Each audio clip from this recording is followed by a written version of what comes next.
নমস্কার বন্ধুরা, study with Sudip চ্যানেলে স্বাগত। আজকের ক্লাসে আমরা ভারতের কোন রাজ্য কোন ফসল উৎপাদনে প্রথম স্থানে রয়েছে সেটা জানব।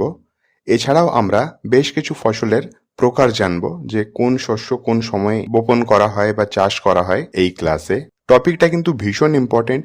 ফুড এসআই পরীক্ষাতে এখান থেকে প্রশ্ন আসবেই আসবে, কারণ এই টপিক থেকে তো যে কোনো পরীক্ষাতেই প্রশ্ন আসে, আর ফুড এসআই তো এটাকে সেন্টার করেই পরীক্ষাটা হচ্ছে। সো এটাকে কিন্তু ইগনোর করা যাবে না, ঠিক আছে?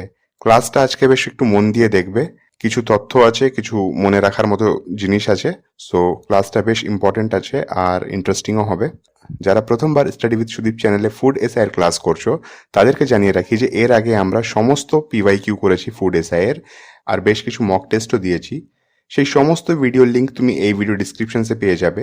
আর যারা স্টাডি উইথ সুদীপ চ্যানেলকে এখনো সাবস্ক্রাইব করনি, তারা অবশ্যই সাবস্ক্রাইব করে নাও আর বেল আইকনটা প্রেস করে দাও, যাতে প্রত্যেকটা ভিডিওর নোটিফিকেশন তোমার কাছে সহজেই পৌঁছে যেতে পারে। তাহলে আর না দেরি করে শুরু করা যাক আজকের ক্লাসটা। প্রথমে হচ্ছে খরিফ শস্য বা খরিফ ক্রপ। তো খরিফ শস্যটা দেখো, আমি পাশে পাশে কিন্তু টাইম পিরিয়ডও দিয়েছি, যেমন জুন থেকে অক্টোবর। তো এই মান্থটা কিন্তু আগে মনে রাখো, আমি পরে বলছি তোমাকে যে এর গুরুত্বটা কি আছে। তো খরিফ ফসল কখন চাষ করা হয়? এটা বর্ষাকালে চাষ করা হয়। আর খরিফ ফসলের উদাহরণ কি আছে তুমি স্ক্রিনে দেখতেই পাচ্ছ: ধান, ভুট্টা, বাজরা, রাগি, জোয়ার, সোয়াবিন, চিনেবাদাম, তুলো ইত্যাদি। নেক্সট আমরা দেখব জাইদ শস্য। আগেন বলবো যে এটারও টাইম পিরিয়ড দেখো, মার্চ থেকে জুন মাস। এটাকে যদি স্পেসিফিক্যালি টাইম বলা হয়, তো খরিফ শস্যের শুরুতে আর রাবি শস্যের শেষের সময়ে যে মাঝামাঝি টাইমটা আছে, সেই সময় এটাকে চাষ করা হয়, মানে মার্চ থেকে জুন মাসের সময়, তাই তো? আর এর উদাহরণগুলো দেখো, এর এক্সাম্পলগুলো দেখো, সেটা হচ্ছে কুমড়ো, শসা, তরমুজ, করলা ইত্যাদি। ঠিক আছে, নেক্সট দেখি রবি শস্য। রবি শস্যে রয়েছে গম, সরিষা, ডাল, বার্লি, মটর, ছোলা ইত্যাদি। আর এটার টাইম পিরিয়ড কি আছে? এটার টাইম পিরিয়ড হচ্ছে অক্টোবর থেকে মার্চ মাস পর্যন্ত। আর এটা বর্ষার শেষে আর শীতকালের শুরুতে বপন করা হয়। আর এটা সেই টাইম পিরিয়ডে মার্কেটেও অ্যাভেলেবেল থাকে। ঠিক আছে, এবার দেখো, এই তিনটে অনেকেরই গুলিয়ে যায়। সে হয়তো প্রত্যেকটা পরীক্ষার আগে পড়ে আর বারবার এটাকে ভুলে যায়, তাই তো? এটাকে মনে রাখার খুব সহজ উপায় আছে। শুধুমাত্র মান্থগুলো দেখো, আমি যে ব্র্যাকেটে মাসের নামগুলো লিখেছি, তুমি সেটাকে শুধুমাত্র মুখস্থ করে নাও, আর কিচ্ছু মুখস্থ করতে হবে না। কারণ এই মাসের নামগুলো যদি তোমার মনে থাকে, তুমি জানো যে সেই সময় বর্ষা হয় না শীত পড়ে। এরপরে তুমি আরেকটা কি জানবে, এর এক্সাম্পলগুলো তোমার মুখস্থ হয়ে যাবে, কারণ তুমি পরিষ্কারভাবে জানো যে সেই সময় মার্কেটে কি পাওয়া যাচ্ছে। যদি আমি তোমাকে বলি যে রবি শস্যের উদাহরণ দাও আমাকে, তো তুমি প্রথমেই মনে করবে যে টাইম পিরিয়ডটা কি আছে। তো টাইম পিরিয়ড হচ্ছে এর অক্টোবর থেকে মার্চ অবধি, রাইট? অক্টোবর থেকে মার্চ অবধি তুমি কি কি খাও, কোন কোন সবজি খাও, মার্কেটে কি কি পাওয়া যাচ্ছে, সেটা যদি তুমি জানো, অবভিয়াসলি সেটা জানো তুমি, তাহলে তুমি সেটাকে অ্যান্সার করতে পারবে। যেমন আমরা কড়াইশুঁটি পেয়ে থাকি, ছোলার শাক পাই, আমরা গম, সরিষা, ডাল। যারা গ্রামের আছে তাদের তো এগুলো মুখস্থ হয়ে যাবে ইজিলি, তাদের কোনোই সমস্যা হবে না। যারা একটু শহর অঞ্চলে থাকছো, তাদের হলেও সমস্যা হতে পারে। কিন্তু এই যে মান্থ ব্যাপারটা বললাম, টাইম পিরিয়ডটা মুখস্থ করে নাও, ইজিলি মুখস্থ হয়ে যাবে তোমার। ঠিক আছে, নেক্সট দেখবো আমরা ক্যাশ ক্রপ বা অর্থকারী ফসল। তো অর্থকারী ফসল কাকে বলা হয়? যেই ফসলটা আমরা নিজেরাই খেয়ে নেব, খেয়ে শেষ করে দেব, সেটা উদ্দেশ্য থাকবে না। যার মেন উদ্দেশ্য থাকবে যে এটাকে আমি চাষ করে মার্কেটে বিক্রি করব, আর বিক্রি করার ফলে আমি কিছু টাকা পাবো, কিছু অর্থ উপার্জন হবে। সেটাকেই আমরা অর্থকারী ফসল বা ক্যাশ ক্রপ বলে থাকি। এটা সহজ ডেফিনেশনের। ঠিক আছে, সব ডেফিনেশন বই থেকে যে মুখস্থ করতে হবে তা না, নিজের লাইফ থেকেও কিছু কিছু যদি মুখস্থ করতে স্টার্ট করো, তো পড়াটা একটু ইজি আর ইন্টারেস্টিং হবে। তো অর্থকারী ফসলের উদাহরণ যদি আমরা দেখি, এক্সাম্পল যদি দেখি, তো সেটা হচ্ছে কফি, কোকো, চা, আখ, তুলা এবং মশলা। এখানে দেখো যেই শস্যের নামগুলো দেওয়া আছে, যেই ক্রপের নামগুলো দেওয়া আছে, তুমি নাম পড়েই বুঝতে পারছো যে এর উদ্দেশ্যই হচ্ছে মেন যে এগুলোকে আমি বিক্রি করব। ঠিক আছে, এগুলো দেশেও বিক্রি হয়, দেশের বাইরে এক্সপোর্টও হয়, সব রকমভাবেই। নেক্সট হচ্ছে খাদ্যশস্য। খাদ্যশস্য মানে food crops. Food crops mainly আমরা নিজেরা খাবো বা আমাদের লোকাল পপুলেশনকে খাওয়াবো, এটাই উদ্দেশ্য থাকে। ঠিক আছে, এটা বিক্রিটা কিন্তু সেকেন্ডারি। প্রথমত হচ্ছে যে নিজে খাবো। তো এর উদাহরণ হিসাবে কি কি হবে? চাল, গম, ভুট্টা এটা মেন উদাহরণ, ঠিক আছে? এছাড়া আরো অনেক কিছু হতে পারে, কিন্তু চাল, গম আর ভুট্টা এটা মেন আছে। অনেকের দেখবে যে জমি কম আছে, তো চাল সে চাষ করে আর তারপরে সে ওটাকে নিজেই রেখে নেয়, যাতে সারাটা বছর সে সেই চালটাকে খেতে পায়, ঠিক আছে? তো এইভাবে জিনিসগুলোকে একটু মনে রাখতে পারবে। নেক্সট হচ্ছে তৈলবীজ বা অয়েল সিডস। নামেই রয়েছে যে এখান থেকে আমরা তেল পাই, ঠিক আছে?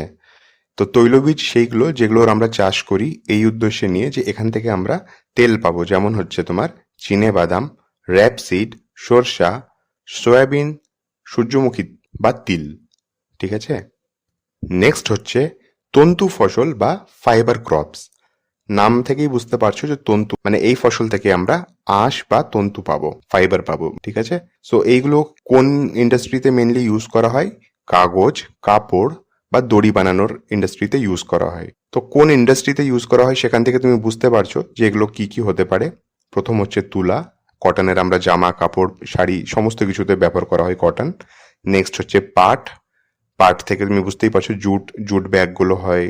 আরো জুট থেকে তো অনেক ঘর সাজানোর জিনিস টিনিস অনেক কিছুই হয়, বাট মেনলি হচ্ছে দড়ি আর ব্যাগ বস্তা এইসব বানানো হয়, ঠিক আছে? নেক্সট যেটা হচ্ছে বাগিচা ফসল বা গার্ডেন ক্রপ। তো বাগিচা ফসল গার্ডেন ক্রপ এটাকে হর্টিকালচারও বলে।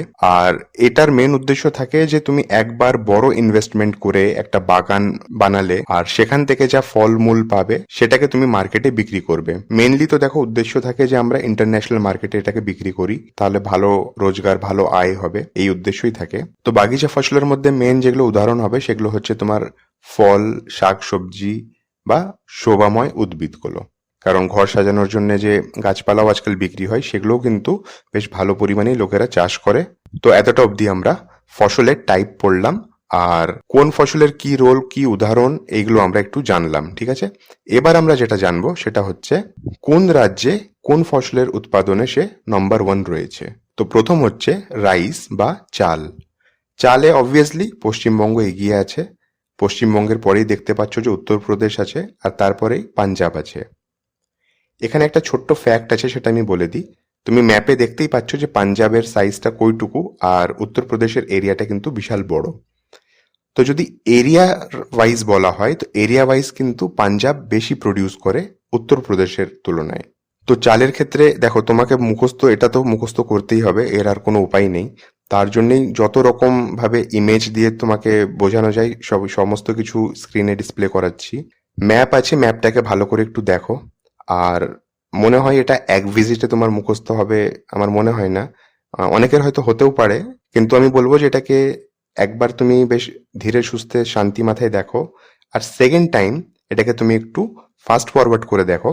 তাহলে কি হবে যে সেকেন্ড টাইম তোমার এই জিনিসটা যখন নিজে গেস করতে স্টার্ট করবে সেই মুহূর্তে তোমার এটা মুখস্থ হয়ে যাবে। আমি এক কাজ করব, এটার একটা এমসিকিউ টাইপ কোশ্চেন বানিয়ে আমি পিডিএফটা গ্রুপে দিয়ে দেবো, টেলিগ্রাম গ্রুপে।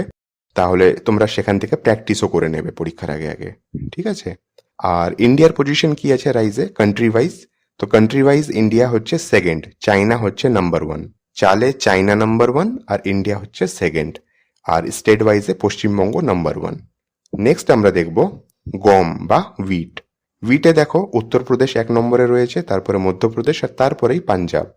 খুব সোজা, চাল আমরা বেশি খাই বলে আমাদের এখানে চাল বেশি উৎপাদন হচ্ছে। গম উত্তরপ্রদেশে বেশি খাওয়া হয় তার জন্য উত্তরপ্রদেশে বেশি হচ্ছে, এইভাবে মনে রাখতে পারো। জাস্ট একটা ট্রিক চাই মনে রাখার জন্য। তো তাহলে গমে হচ্ছে উত্তরপ্রদেশ, মধ্যপ্রদেশ আর তারপরেই হচ্ছে পাঞ্জাব। আর যদি কান্ট্রি ওয়াইজ বলি তো अगेन চায়না 1 নম্বরে আছে আর ইন্ডিয়া সেকেন্ড র্যাঙ্কে আছে। নেক্সট ক্রপ হচ্ছে জোয়ার। 2023টা দেখো মিলেট অফ দ্য ইয়ার বলে মার্ক করা হয়েছে, ঠিক আছে? তো 2023-এ যেহেতু মিলেটসকে গুরুত্ব দেওয়া হয়েছে, মিলেটস মানুষের এখন সুপারফুড রূপে সামনে এসেছে, তো তার জন্যেই আমরা এই মিলেট ক্রপগুলোকেও একটু গুরুত্ব দিচ্ছি। এখান থেকেও হয়তো প্রশ্ন আসতেও পারে। তো জোয়ার প্রোডাকশনে মহারাষ্ট্র রয়েছে 1 নম্বরে, কর্ণাটক রয়েছে 2য় নম্বরে আর তামিলনাড়ু রয়েছে 3য় নম্বরে। খুব সহজ, দেখো যেইভাবে স্টেটগুলো রয়েছে ভারতের ম্যাপে সেইভাবেই কিন্তু তাদের নাম্বারিংও আছে। প্রথম নম্বরে মহারাষ্ট্র, তারপরে কর্ণাটক, তারপরে তামিলনাড়ু, ঠিক আছে? আর মিলেটে অবভিয়াসলি ইন্ডিয়া নাম্বার 1 আছে। আমরাই সব থেকে বেশি জোয়ার চাষ করে থাকি। নট অনলি জোয়ার, কিন্তু মিলেটসের মধ্যে যা যা পড়ে সমস্ত কিছু ইন্ডিয়াই নাম্বার 1 আছে মেজরলি। নেক্সট আছে বাজরা। বাজরাতে দেখো রাজস্থান নাম্বার 1। অ্যাকচুয়ালি কি হয় তোমাকে একটু ডিটেলে বলে দিই যে এইসব চাষ করতে খুব কম জল প্রয়োজন হয়। তো যেসব জায়গা শুকনো, যেখানে জলের অভাব আছে, সেখানে কিন্তু এগুলো বেশ ভালোভাবে চাষ করা হয়। এগুলোই কিন্তু সেই রাজ্যগুলোর প্রধান আহার, প্রধান শস্য। ঠিক আছে? যেমন আমাদের এখানে চাল, উত্তরপ্রদেশে গম আর বাজরা, রাজস্থানে মেনলি বাজরা, তো সেইভাবেই কর্ণাটকে রাগি। ঠিক আছে? তো এইভাবে একটু জিনিসগুলোকে একটু বুঝে বুঝে পড়তে স্টার্ট করো, তো মুখস্থ করতে বেশি সমস্যা হবে না। তো বাজরাতে নাম্বার 1 রয়েছে রাজস্থান, তারপরে উত্তরপ্রদেশ, আর তারপরে গুজরাট। আর अगेन ইন্ডিয়া নাম্বার 1 রয়েছে ওয়ার্ল্ড ওয়াইড। নেক্সট আমরা দেখব মেজ বা ভুট্টা। তো ভুট্টা প্রোডাকশনে কর্ণাটক নাম্বার 1, তারপরে মধ্যপ্রদেশ, আর তারপরে মহারাষ্ট্র। ঠিক আছে? আর কান্ট্রি ওয়াইজ যদি বলি তো ইউএস নাম্বার 1 আছে, আর ইন্ডিয়ার র্যাঙ্ক হচ্ছে 7th, 7 নম্বরে আছে ইন্ডিয়া। নেক্সট আমরা দেখব রাগি। রাগিতে দেখো আমি বলেছিলাম একটু আগেই যে কর্ণাটকের স্টেপল ফুডের মধ্যেও কিন্তু রাগি কাউন্ট হয়। তো রাগি প্রোডাকশনে কর্ণাটক নাম্বার 1-এ আছে, তারপরেই তামিলনাড়ু, তারপরেই অন্ধ্রপ্রদেশ। তিনটেই রাজ্য দেখো পাশাপাশি আছে বেশ, মানে সেই অঞ্চলেই তাহলে রাগি বেশ ভালোভাবেই চাষ হয়, তাই তো? এটাই তো ইন্ডিকেট করছে এটা। আর अगेन ইন্ডিয়া নাম্বার 1 পজিশনে আছে কান্ট্রি ওয়াইজে। নেক্সট আমরা দেখব তুর ডাল বা অরহরের ডাল। তো অরহরের ডালে নাম্বার 1 পজিশনে হচ্ছে রাজস্থান। কিছুদিন আগে পর্যন্ত মধ্যপ্রদেশ নাম্বার 1-এ ছিল, এখন সেটা রাজস্থান হয়ে গেছে। আর এই তুর ডাল প্রোডাকশন নাম্বার 1, এই প্রশ্নটা কিন্তু WBCS 2023-এ জিজ্ঞেস করেছিল প্রিলিমসে। তো রাজস্থান নাম্বার 1-এ আছে, তারপরে মধ্যপ্রদেশ আছে, আর তারপরেই পাঞ্জাব আছে। আর তুর ডাল প্রোডাকশনে ইন্ডিয়া নাম্বার 1 পজিশনে আছে। নেক্সট হচ্ছে গ্রাউন্ডনাট বা চিনে বাদাম। তো চিনে বাদামে দেখো গুজরাট নাম্বার 1-এ আছে, তারপরে তোমার রাজস্থান আছে, আর তারপরে তামিলনাড়ু আছে। গুজরাট বেশ অনেক কিছুতেই নাম্বার 1 আছে, যেমন কটন আছে, মশলা আছে। তারা কিন্তু কৃষিতে বেশ ভালোই উন্নত হয়ে গেছে বলতে পারো তুমি। যারা আগে নাম্বার 1 ছিল তাদেরকে গুজরাট প্রোডাকশনে পিছিয়ে দিয়েছে এখন। চিনে বাদাম যদি কান্ট্রি ওয়াইজ দেখা হয় তো তাহলে চাইনা নাম্বার 1-এ আছে, আর ইন্ডিয়া নাম্বার 2-এ আছে। ঠিক আছে? তাহলে চাইনা চীনে বাদামে নাম্বার 1, গমে নাম্বার 1, আর চালে নাম্বার 1। আর এই তিনটে জিনিসেই কিন্তু ইন্ডিয়া 2-এ আছে। নেক্সট আমরা দেখব সিসমি বা তিল। তো তিল আমাদের দেখো আমরা একটু আগে এক্সাম্পলে পড়লাম যে এটা অয়েল সিড, ঠিক আছে, বা তৈলবীজ। তো তিল আমাদের এখানে নাম্বার 1। তো তিল আমাদের এখানে সব থেকে বেশি উৎপাদন হচ্ছে, মানে ওয়েস্ট বেঙ্গলে, পশ্চিমবঙ্গে, তারপরে এটা মধ্যপ্রদেশে, আর তারপরে এটা উত্তরপ্রদেশে। তাহলে ওয়েস্ট বেঙ্গল, মধ্যপ্রদেশ, উত্তরপ্রদেশ। দেখো তিনটে নাম হয়তো তোমাদের মুখস্থ নাও থাকতে পারে, অ্যাটলিস্ট নাম্বার 1-এ যে আছে সেটা কিন্তু মনে রাখো। অনেক সময় হয় যে তোমাকে তিনটে নাম দিয়ে দিল, দিয়ে অ্যারেঞ্জ করতে বললো, কিন্তু মেজর কেসে তোমাকে জাস্ট বলবে যে 1 র্যাঙ্কে কে আছে সেটা বলে দাও। আর তিলে বর্তমানে ইন্ডিয়া নাম্বার 1 আছে প্রোডাকশনে। নেক্সট আমরা দেখব সানফ্লাওয়ার বা সূর্যমুখী ফুল। সূর্যমুখীর যে বীজ থাকে সেটা থেকেই কিন্তু সানফ্লাওয়ার অয়েল এক্সট্র্যাক্ট করা হয়। তো সানফ্লাওয়ারের নাম্বার 1 র্যাঙ্কে রয়েছে কর্ণাটক, তারপরে রয়েছে উড়িষ্যা, আর তারপরে রয়েছে হরিয়ানা। একদমই দেখো তিনটে তিন দিকে আছে। ঠিক আছে? পশ্চিমের দিকে রয়েছে কর্ণাটক, আর পূর্ব দিকে রয়েছে তোমার উড়িষ্যা, আর একদম উত্তর দিকে রয়েছে হরিয়ানা। তো এটাকে এইভাবেও মনে রাখতে পারো। ইন্ডিয়া নাম্বার 5-এ রয়েছে ওয়ার্ল্ড ওয়াইড, আর ইউক্রেন নাম্বার 1-এ আছে। তো এখানে একটা আলাদা কান্ট্রির নাম আমরা দেখতে পেলাম, ইউক্রেন নাম্বার 1-এ আছে সানফ্লাওয়ার প্রোডাকশনে। ঠিক আছে? নেক্সট হচ্ছে সুগার কেন বা আখ। তো আখে উত্তরপ্রদেশ 1 নম্বরে আছে, আর মহারাষ্ট্র 2য় নম্বরে আছে, আর কর্ণাটক 3য় নম্বরে আছে। এবার এখানেই তোমাদের কনফিউশনটা স্টার্ট হবে। অনেকেই হয়তো কমেন্টও করতে স্টার্ট করবে যে না, মহারাষ্ট্র 1 নম্বরে আছে। তুমি একটু বলে দিই জায়গাটা। মহারাষ্ট্র 1 নম্বর আছে সুগার প্রোডাকশনে, মানে চিনি উৎপাদনে। আখের রস থেকে যে চিনি হয়, চিনি উৎপাদনে মহারাষ্ট্র 1 নম্বর আছে। ঠিক আছে? কিছুদিন আগে পর্যন্ত উত্তরপ্রদেশ আখের প্রোডাকশনেও আর চিনির প্রোডাকশনেও 1 নম্বরেই ছিল, কিন্তু এখন মহারাষ্ট্র 1 নম্বরে আছে চিনি প্রোডাকশনে, আর আখের প্রোডাকশনে উত্তরপ্রদেশ 1 নম্বরে আছে। আশা করছি জিনিসটা গুলাচ্ছে না তোমাদের। ওয়ার্ল্ড ওয়াইড যদি বলি তো 1 নম্বরে হচ্ছে ব্রাজিল, আর 2য় নম্বরে হচ্ছে ইন্ডিয়া। বোল অফ সুগার বা চিনির বাটি কোন দেশকে বলা হয়, এটা কি জানো তোমরা? যদি কেউ জেনে থাকো তো প্লিজ কমেন্ট করো। নেক্সট আমরা দেখব কটন বা তুলা। তো কটন প্রোডাকশন আমি একটু আগেই বললাম গুজরাট নাম্বার 1-এ আছে, তারপরে মহারাষ্ট্র, তারপরে তেলেঙ্গানা। কোনো এককালে মহারাষ্ট্র 1 নম্বরে ছিল, কিন্তু সেই গুজরাট 1 নম্বরে এখন নিজের পজিশন হোল্ড করে নিয়েছে। কটন চাষের জন্য মেন যেটা জিনিস হচ্ছে সেটা হচ্ছে কালো মাটি। কালো মাটি হয় আর বেশ এখানে জলের প্রয়োজন হয়। তার জন্যই তো দেখলে তুমি যে কটন কিন্তু খারিফ ফসল। তো গুজরাট 1 নম্বর, মহারাষ্ট্র 2 নম্বর আর তেলেঙ্গানা 3 নম্বর। পরপর রয়েছে দেখো ডায়াগোনালি 3টেই স্টেট, ঠিক আছে। আর কটনের নাম্বার 1 প্রোডাকশনে হচ্ছে ইন্ডিয়া। এগুলো কিন্তু টাইম টু টাইম চেঞ্জ হতে থাকে, এক একটা যেই সিজন পার হয় ফসলের সেই সময়টার লেটেস্টগুলো বেরোয়। আর মেন যেটা বেরোয় সেটা তো আমাদের ইকোনমিক সার্ভেতেই বেরোয়, কিন্তু এটা যেহেতু ইলেকশন ইয়ার, তো বাজেট পেশ করার পরে ইকোনমিক সার্ভে তো রিলিজ হবে না, তো তার জন্যই এবার এটা বেরোয়নি। ভোটটা হয়ে যাক, ইকোনমিক সার্ভে যখন পাবলিশড হবে সেটাতে আরো পরিষ্কার হয়ে যাবে যে কোন ডেট রিসেন্টলি আপডেট হয়েছে, তো তখন আমি আরেকটা ভিডিও আনবো। আপাতত ফুড এসআইয়ের পরীক্ষার জন্য আমি যা ডেটা দিচ্ছি সেটা কিন্তু সঠিক আছে আর সাফিসিয়েন্ট আছে। নেক্সট দেখবো আমরা জুট বা পাট। তো এটা বলার কিছু নেই, পশ্চিমবঙ্গ নাম্বার 1 আছে, আসাম নাম্বার 2তে রয়েছে আর বিহার 3তে রয়েছে। প্রোডাকশনে কিন্তু ইন্ডিয়া নাম্বার 1 আছে, কিন্তু এক্সপোর্ট করে বাংলাদেশ 1 নম্বরে। যেমন দেখো, চা কিন্তু ইন্ডিয়াতে 1 নম্বর প্রোডাকশন হয়, কিন্তু সব থেকে বেশি এক্সপোর্ট কে করতো চা? শ্রীলঙ্কা। আমাদের এখানে যা চা হয় সেটা আমরা নিজেরাই খেয়ে নিই বেশিরভাগ। তো নেক্সট হচ্ছে চা। দেখো চায়ে চলে এলো নেক্সটটা।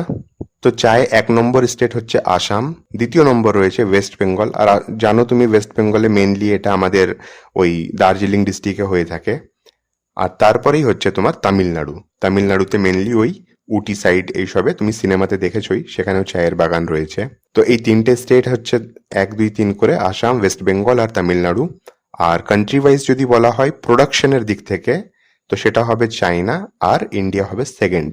এটা প্রোডাকশনে বললাম, ঠিক আছে। এক্সপোর্ট আলাদা জিনিস, প্রোডাকশন আলাদা জিনিস, বুঝতেই পারছো। বেশ কনফিউজিং টপিকটা, তার জন্য আমাকে এতটা ভেঙে ভেঙে বলতে হচ্ছে, আর ভিডিওর লেন্থটাও কিন্তু বাড়ছে। নেক্সট দেখবো আমরা কফি। তো কফি কর্ণাটকাতেই বেশি হচ্ছে, আর কর্ণাটকাতেই বেশি খায়ও ওটা।